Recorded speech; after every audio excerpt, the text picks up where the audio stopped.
नमस्कार दर्शकों, पंडित ज्योतिष चैनल में आप सभी का हार्दिक स्वागत है। आज मैं आपको निर्जला एकादशी का महत्व एवं महिमा, जो 1000 गायों का दान गोदान करने के फल के बराबर है, बताने जा रहा हूं। वीडियो पूरा अंत तक देखिए एवं वीडियो देखने से पहले हमारे चैनल को सब्सक्राइब कीजिए, वीडियो लाइक कीजिए।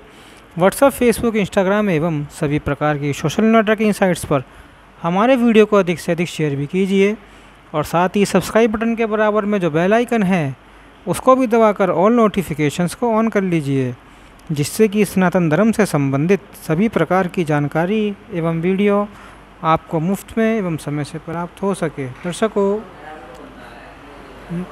निर्जला एकादशी आ रही है, तो इस एकादशी को करने से हमें कितना पुण्य लाभ मिलता है, यह शास्त्रों में क्या इसका वर्णन है, हम इस वीडियो में सुनेंगे। इस वीडियो में हम लोग सुनेंगे और ज़रूर सुनना ही चाहिए। भले हम कहें कि हम पुण्यों के लिए नहीं कर रहे हैं, हम भगवान की प्राप्ति के लिए कर रहे हैं, ईश्वर की प्रीति के लिए कर रहे हैं, फिर भी आपको सुनना ही चाहिए, क्योंकि यह संवाद भगवान वेद व्यास जी और पांडवों के बीच में है और इसमें भगवान श्री कृष्ण जी ने भी कुछ बताया है।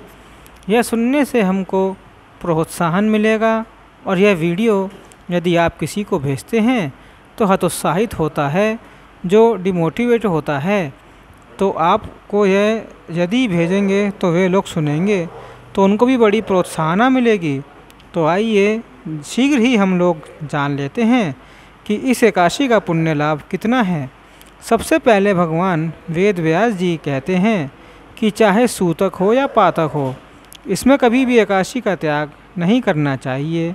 यानी अगर आपके घर में सूतक लगा हुआ हो, जन्ना सोच अथवा तो मरना सोच है, तो इसके अंदर भी आपको एकादशी का व्रत नहीं त्यागना चाहिए, पूजा पाठ नहीं त्यागनी चाहिए। सूत के अपिनभक्त्यम नाशचेत जनाधिप, यह भगवान वेदव्यास जी बता रहे हैं।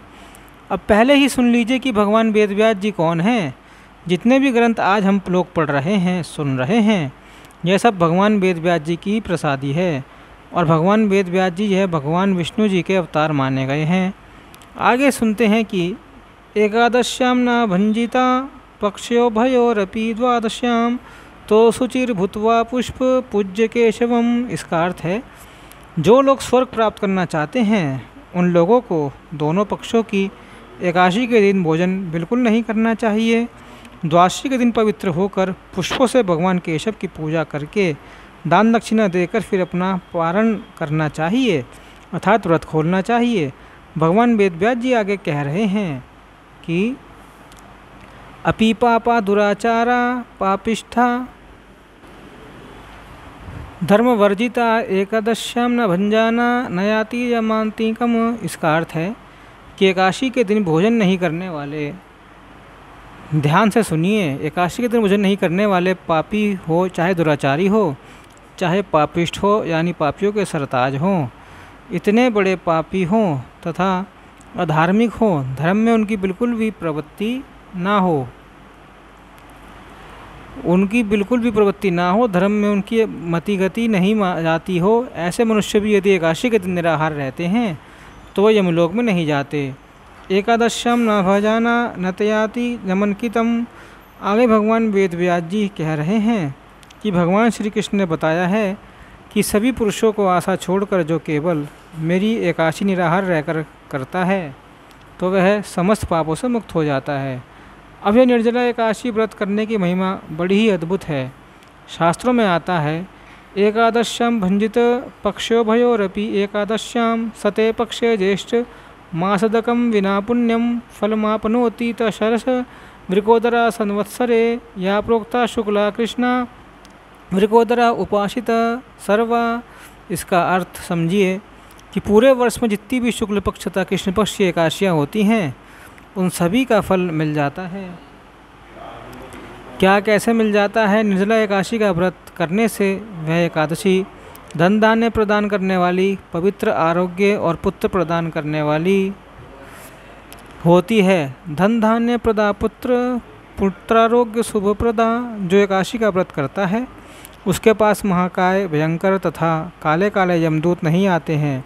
यह मैं सत्य कहता हूँ। इन वैष्णवों को अंतिम समय में देखिए, वैष्णव कौन है? जो विष्णु भगवान में श्रद्धा रखता है, जो शिव भगवान में श्रद्धा रखता हो, वे सभी वैष्णव हैं। क्योंकि शिव जी स्वयं परम वैष्णव माने जाते हैं, क्योंकि वे नारायण का ही जाप करते हैं, नारायण की ही समाधि में मंत्र जाप करते हैं। सबसे एक नंबर के वैष्णव माने जाते हैं। अगर सीधी सरल भाषा में बताई जाए तो भगवान शिव जी परम वैष्णव हैं।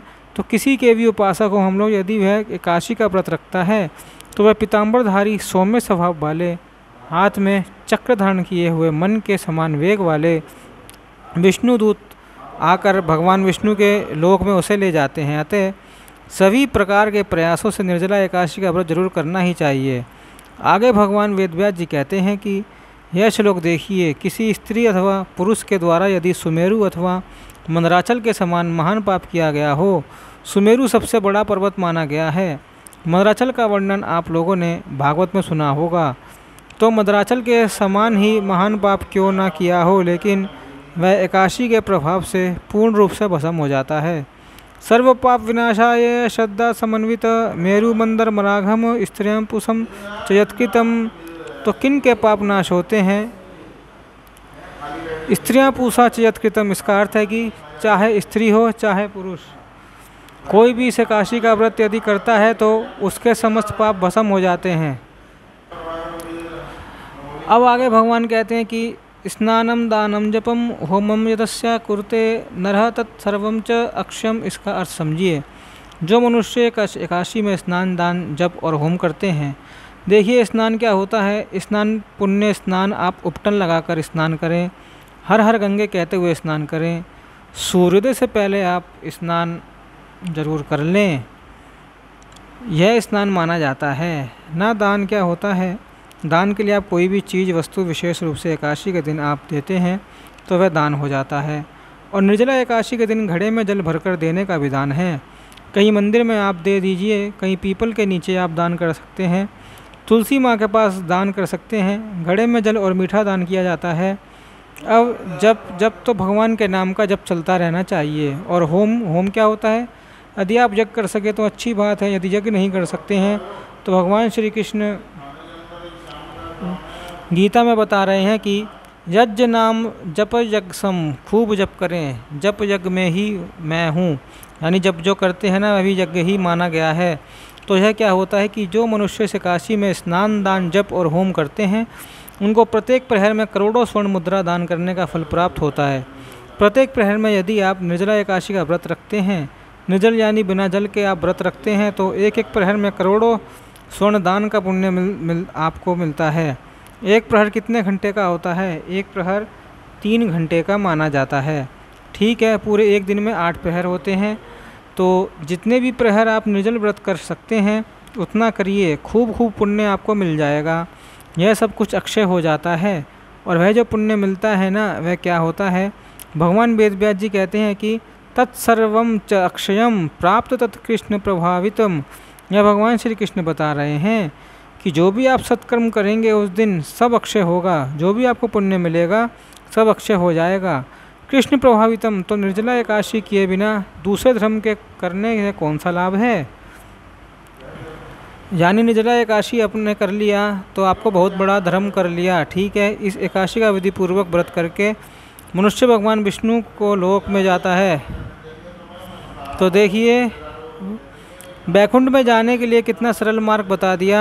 भगवान ने आगे कह रहे हैं, भगवान वेदव्यास जी कह रहे हैं, हे कुरुश्रेष्ठ, स्वर्ण, अन्न, वस्त्र इत्यादि जो कुछ भी दान किया जाता है ना, वह निर्जला एकादशी के व्रत के दिन यह सब अक्षय होता है। अतः सब कुछ करो। एकादशी के दिन अन्न खाता है जो वह पापी खाता है, ये लोक में वह चंडाल हो जाता है और मरने के बाद भी उसकी दुर्गति होती है। क्या कहते हैं भगवान? ये लोक चंडाल मृत्यु प्राप्त दुर्गतिम ये च दशाति दनानी दास्याम सामुपोषिता। जो लोग ज्येष्ठ मास के शुक्ल पक्ष में इस व्रत का उपवास करते हैं, दान देते हैं और परम पद को प्राप्त करेंगे। ब्रह्मघाती, मद्यप यानी मद्यपान करने वाला, दारू पीने वाला, चोर, गुरु से द्वेष करने वाला, हमेशा झूठ बोलने वाला, यह सभी निर्जला एकादशी का व्रत करने से पाप रहित हो जाते हैं। ब्रह्मघाती सोचे कितना बड़ा पाप है, वह भी नष्ट हो जाता है। भगवान वेदव्यास जी कहते हैं कि भीमसेन को कि हे कौन्ते, निर्जला एकादशी के विषय में विशेष बात यह है कि उस दिन स्त्री तथा पुरुष को श्रद्धापूर्वक दान भी करना चाहिए। देखिए दान की बात ना, यह मैं जितनी महिमा पढ़कर बता रहा हूँ, दान की महिमा इस दिन बड़ी आई है। तो आप लोग दान खूब करिएगा ज़रूरतमंदों को, तो उनको आवश्यक हो वह दान करिएगा, ठीक है। अपने दान का ख्याल रखिएगा, कहीं किसी गलत हाथों में आप दान नहीं कर दें। आपके दान से कोई सिगरेट पिए, कोई दारू पिए, ऐसी व्यवस्था आप करके उसको मत दे देना, उसका भी नाश होगा और आपका भी नाश होगा। इस बात का आप ध्यान रखना।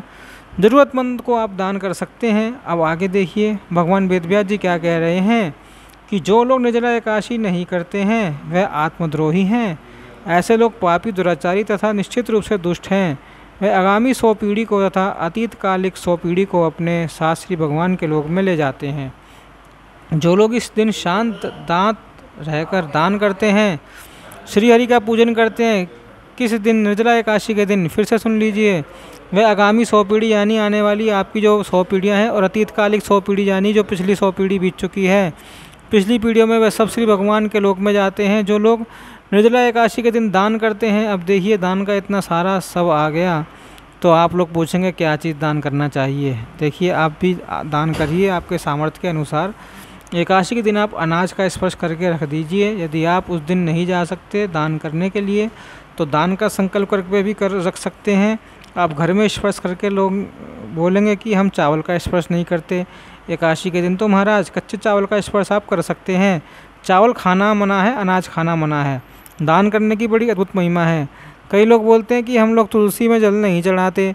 तुलसी जी निर्जला व्रत रखती हैं, तो यह किसी शास्त्र में नहीं आया है, ठीक है। यह हमारी भावना है, कपोल कल्पित कहानियाँ हैं। भावनाओं को प्रणाम है, मैं किसी के भावनाओं को आहट ठेस नहीं पहुँचाना चाहता, लेकिन युक्ति से मुक्ति देखिए। यह जल दान माना गया है। तुलसी जी को यदि आप जल दान करते हैं, सूर्य देवता को, तुलसी जी को, पीपल देवता को, यह आप जल दान अक्षय होगा। बिल्कुल निश्चित रहिए, शास्त्रों में मना नहीं है एकादशी के दिन जल देने के लिए। आप एकादशी के दिन तुलसी जी को जल दे सकते हैं। एकादशी के दिन भगवान की तुलसी पत्र से पूजा की जाती है। द्वादशी के दिन तुलसी पत्र नहीं तोड़ना चाहिए। एकादशी के दिन आप तुलसी पत्र का चयन करके भगवान का पूजन कर सकते हैं, ठीक है। दान आप अपने सामर्थ्य के अनुसार करना, ज़रूरतमंद को दान कर देना। अब देखिए मैं कह रहा हूँ इसलिए आप दान कर रहे हैं, ऐसा मत करना। मैं आपको भगवान वेदव्यास जी कह रहे हैं, वह पढ़ के बता रहा हूँ कि निर्जला एकादशी के दिन अन्न, देखिए अन्न की बात आई, वस्त्र, गो, जल, शैया, आसन, कमंडल तथा छाता दान करना चाहिए। भगवान वेदव्यास जी बता रहे हैं जो लोग योग श्रेष्ठ ब्राह्मण को जूता दान देते हैं, वे स्वर्ण निर्मित विमान से स्वर्गलोक में जाकर पूजित होते हैं। तो यह है महिमा कि इतना पुण्य हमको मिलता है। और शॉर्ट में यह भी पता चल गया कि हमको करना क्या है। तो इस वीडियो को आपने सुन लिया और अब औरों को भी सुनाइए, ताकि वे भी प्रोत्साहित होकर खूब खूब पुण्य अर्जित करें। देखिए मनुष्य जन्म हमको मिला है, बड़ा ही दुर्लभ है। तो खूब सारा धन हम लोग उपार्जित कर लें, खूब सारा आध्यात्मिक धन, ऐहिक धन, लौकिक धन के पीछे हमारा जीवन तो बीत ही रहा है, लेकिन आध्यात्मिक धन हम लोग बैठे बैठे कमा सकते हैं। तो इसका ज़रूर लाभ लेना, औरों को भी शेयर कर देना, ताकि सभी को, लोगों को लाभ मिल सके। और मिलते हैं अगले वीडियो में। जब तक के लिए ओम नमो नारायणाय, ओम नमो भगवते वासुदेवाय।